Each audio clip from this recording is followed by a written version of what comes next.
చెప్పాల్సింది ఏంటంటే ఇది ఒకటే కాదు, తెలుసుకోవాల్సింది యాక్చువల్గా ప్రవీణ్ గారు ఇంటి దగ్గర నుంచి బయలుదేరిన దగ్గర నుంచి సీసీటీవీ ఫుటేజ్ తీసుకోవాలి. ఎందుకంటే ఇప్పుడు మాకు కూడా కొంత అనుమానం రావడానికి ఏంటంటే అంతా చేస్తున్నారంటే ఇన్వెస్టిగేషన్, అలాగే ప్రజల యొక్క మనస్సుని ఆలోచనని మళ్లింప చేయడానికి చేస్తున్న ప్రయత్నాలనే ఉండవచ్చు, లేదా నిజంగానే ఆయనకి ఏదైనా హాని చేసి ఆ హానిని కప్పిపుచ్చుకోవటానికి ఈ ఇన్వెస్టిగేషన్ రూట్ని డైవర్ట్ చేసే ప్రయత్నమైన ఉండవచ్చు.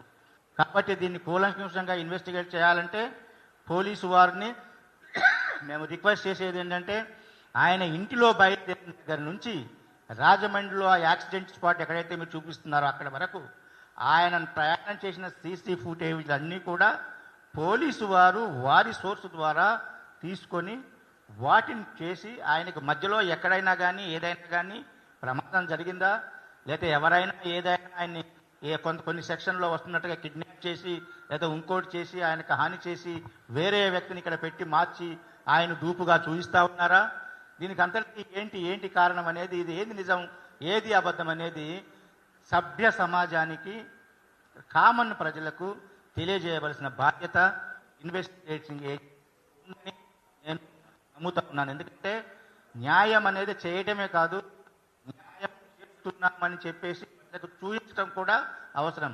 Justice is not only be done, it is to be seen as done అనేది మన యొక్క లీగల్ ఉంది.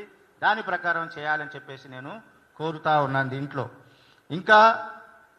ఇంకా ఆలోచించాలంటే దీంట్లో కొందరైతే ఒక విధమైనటువంటి పైచాచిక ఆనందాన్ని సోషల్ మీడియాలో ప్రకటిస్తున్నారు. చనిపోయాడని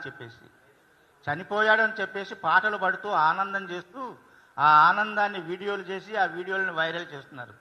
ఎంతటి అసభ్యకరమైనటువంటి ఈ ప్రవర్తన అనేది మనం అర్థం చేసుకోవాలి. భారతదేశ సంస్కృతిలో ఎప్పుడూ కూడా ఒక వ్యక్తి చనిపోతే ఆ వ్యక్తి యొక్క నెగటివిటీ మర్చిపోయి ఆయన చేసిన మంచి పనులను గుర్తు చేసుకొని ఆయన్ని పొగిడేటటువంటి ప్రయత్నం అందరం చేస్తాం ఇక్కడ.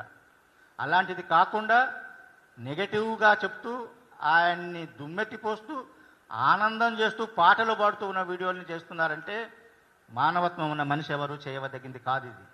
ఇది చేసేది కేవలం పైచాచిక, దీని మనోవృత్తి అంటాం. దీన్ని కేవలం దయ్యాలు మాత్రమే చేస్తారు. వీళ్ళు తమను పరీక్షించుకోవాల్సిన అవసరం ఉంది. వీళ్ళు దయ్యాలా లేకపోతే మనుషులా అని చెప్పేసి ఈ వీడియోలో విపరీతంగా వస్తూ ప్రకటిస్తున్నటువంటి వాళ్ళు కానీ వీళ్ళు కానీ మత ద్వేషాలను రెచ్చగొట్టే ఎవరైనా సరే వాళ్ళ మీద వెంటనే చర్యలు తీసుకోవాల్సిందిగా ప్రభుత్వం కోరుతా ఉన్నాం. ఈ మత ద్వేషాలు రెచ్చగొట్టేటటువంటి ఏ యూట్యూబ్ ఛానల్ అయినా, ఏ ఇంకొక ఫేస్బుక్ అకౌంట్ అయినా, ఏ మీడియా అయినా, సోషల్ మీడియాలో వస్తున్న వాటన్నిటిని ఆ అకౌంట్లన్నింటినీ బ్యాన్ చేయాలి. అలా చేస్తున్న అందరి మీద కేసులు పెట్టి రిజిస్టర్ చేయాలి. ఈ మధ్య కాలంలో ఈ రకంగా ఒకళ్ళ మత ద్వేషాన్ని రెచ్చగొట్టుకుంటూ మత సామరస్యానికి భంగం కలిగిస్తూ మనుషులు పీస్ అండ్ ఆర్డర్తో జీవించేటటువంటి అవకాశం లేకుండా కొంతమంది చేస్తూ ఉన్నారు. వీళ్ళ మీద కఠినమైన చర్యలు తీసుకోవాల్సిన అవసరం ప్రభుత్వానికి ఉందని చెప్పేసి ఈ ప్రెస్ మీట్ మాధ్యమంగా నేను రిక్వెస్ట్ చేస్తున్నాను, డిమాండ్ చేస్తూ ఉన్నాను. తర్వాత ప్రజలందరూ కూడా కన్ఫ్యూజ్ అయిపోయారు. ఏది నిజం, ఏది అబద్ధం, ఏది నమ్మాలి, ఏది మాకు పట్ల కానీ లేకపోతే పోలీసుల పట్ల కానీ ఎలాంటి అనుమానం అనేది ఏమీ లేదు. అయితే మేము ముఖ్యమంత్రి గారు వెంటనే చొరవ తీసుకొని డీజీ గారితోనూ పోలీస్ అధికారులతో మాట్లాడి దీంట్లో తక్షణమే దీన్ని సరిగ్గా లీగల్ యాక్షన్ తీసుకోమని చెప్పిన దాన్ని మేము అభినందిస్తున్నాం.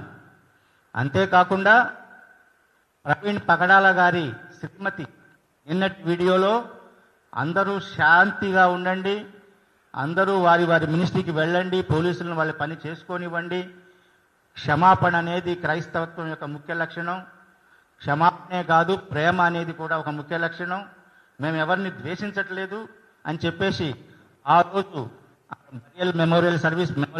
బరియల్ సర్వీస్లో కానీ నిన్నటి వీడియో కానీ రిక్వెస్ట్ ఇచ్చారు. వాళ్ళ బ్రదర్ కూడా మేము ఎవరి మీద ఎలాంటి అనుమానం లేదని చెప్పి వాళ్ళు చెప్పారు. వాటిని కూడా మేము గౌరవిస్తున్నాం. వాళ్ళ ఫ్యామిలీ డెసిషన్ని కూడా మేము గౌరవిస్తున్నాం. అయితే క్రైస్తవ సమాజం ఇంకా మిగిలిన సభ్య సమాజం అందరూ కూడా వాళ్ళ మనసుల్లో ఇంకా చాలా అనుమానాలు ఈ కేసుని గురించి ఉన్నాయి కాబట్టి ప్రజల్లో నుంచి ఈ అనుమానాలను తొలగించడానికి నిష్పక్షమైన న్యాయమైన ఇన్వెస్టిగేషన్ జరగాల్సిన అవసరం ఉంది. జరిగిస్తున్నామని చెప్పాల్సిన అవసరం కూడా గవర్నమెంట్కి ప్రజలకు ఇన్వెస్టిగేటింగ్ ఏజెన్సీ ఉంది. కాబట్టి ఈ పత్రిక మీట్ మూలంగా మేము ప్రభుత్వాన్ని, ముఖ్యంగా ఆంధ్రప్రదేశ్ ప్రభుత్వాన్ని రిక్వెస్ట్ చేస్తున్నది ఏంటంటే, సిట్టింగ్ హైకోర్టు జడ్జి చేత 3 జడ్జీల ఆయన నాయకత్వంలో 3 జడ్జీలతోటి ఒక జ్యుడిషియల్ కమిషన్ అపాయింట్ చేయండి. ఈ ఇన్వెస్టిగేషన్ చేసేటటువంటి సిట్ కానివ్వండి, దీనికి సంబంధమైన ప్రతిదీ కానివ్వండి, వారి యొక్క క్లోజ్ సూపర్విజన్లో ఇన్వెస్టిగేషన్ జరిగితే అది నిజము బయటకు వస్తుంది. అది నిజంగా సరైన ఇన్వెస్టిగేషన్ జరిగింది అని చెప్పేసేటువంటి నమ్మకము అన్ని సెక్షన్ల ప్రజల్లో, అటు ప్రవీణ్ గారిని అభిమానించేటటువంటి వాళ్ళల్లో, క్రైస్తవుల్లో, ఇటు ఆయన అలా కాదు తాగి తందనాలు చేస్తూ తాగి ఆ మత్తులో యాక్సిడెంట్ చేసుకుని చనిపోయాడని చెప్పేసి వీళ్ళకి కూడా అందరికీ కూడా అది సమాధానంగా ఉంటుంది. అలాంటి ఇన్వెస్టిగేషన్ జరిగి నిజాలు బయటికి రావాలని చెప్పేసి మేము ఈ ప్రెస్ మీట్ సందర్భంగా ప్రభుత్వాన్ని కోరుతూ ఉన్నాం. అదే దాంట్లోనే నేను కారణం చెప్పాను, వాళ్ళ కుటుంబం తీసుకున్న నిర్ణయాన్ని మేము ఆహ్వానిస్తున్నామని చెప్పాను. ఓకే, ఆ కుటుంబం రాజకీయం చేయొద్దు అని చెప్పింది, కానీ ఇన్వెస్టిగేషన్ సరిగ్గా జరగదని చెప్పలేదు. అనేక రకమైనటువంటి డౌట్లు ఇప్పుడు ప్రస్తుతం అయినాయి రెండిట్లో. సో కుటుంబం ఒకటి, ఈ అపరాధం అనేది, ఈ కేసు అనేది గవర్నమెంట్ స్టేట్కి సంబంధించింది. కుటుంబం విక్టిమే కానీ they are not party to the case ఎప్పుడంటే కూడా క్రైమ్ ఎప్పుడు జరిగినా కానీ అది ప్రభుత్వానికి, రాజ్యానికి వ్యతిరేకంగా జరిగినట్టు లెక్క. అందుకనే పోలీసులు రిజిస్టర్ చేసి వాళ్ళు ఇన్వెస్టిగేషన్ చేస్తారు, కోర్టులో దాని ట్రయల్ అవుతుంది, వీళ్ళు వచ్చినా రాకపోయినా ఇన్వెస్టిగేషన్ జరుగుతుంది. కాబట్టి ఆ ఇన్వెస్టిగేషను యావత్ ప్రపంచము ఇటు చూస్తూ ఉంది. ఇప్పుడు యావత్ ప్రపంచం ఇటువైపు చూస్తున్నప్పుడు అందరి దృష్టిలో ఇది సక్రమంగా జరిగింది, న్యాయంగా జరిగింది, నిష్పక్షపాతంగా జరిగింది అని చెప్పడానికి ఆ జ్యుడిషియల్ ఎంక్వైరీ కావాలని చెప్తా ఉన్నాను. జ్యుడిషియల్ కమిషన్ అపాయింట్ చేయాలని. అందులో పోలీస్ ఇన్వెస్టిగేషన్లో మాకు తెలుసు ఎక్కడెక్కడ ఏమేమి చేయడానికి అవకాశాలు ఉన్నాయో ఆ అవకాశాలు ఉపయోగించి ఒకవేళ మార్పు చేస్తారేమో అని చెప్పేసి అలాంటి మార్పులు జరగకుండా ఉండటం కోసం జ్యుడిషియల్ కమిషన్ ఉంటే అందరికీ 100కి 100 పాళ్ళు విశ్వాసం ఉంటుంది. కాబట్టి దాని మీద చేయమని చెప్తున్నాను.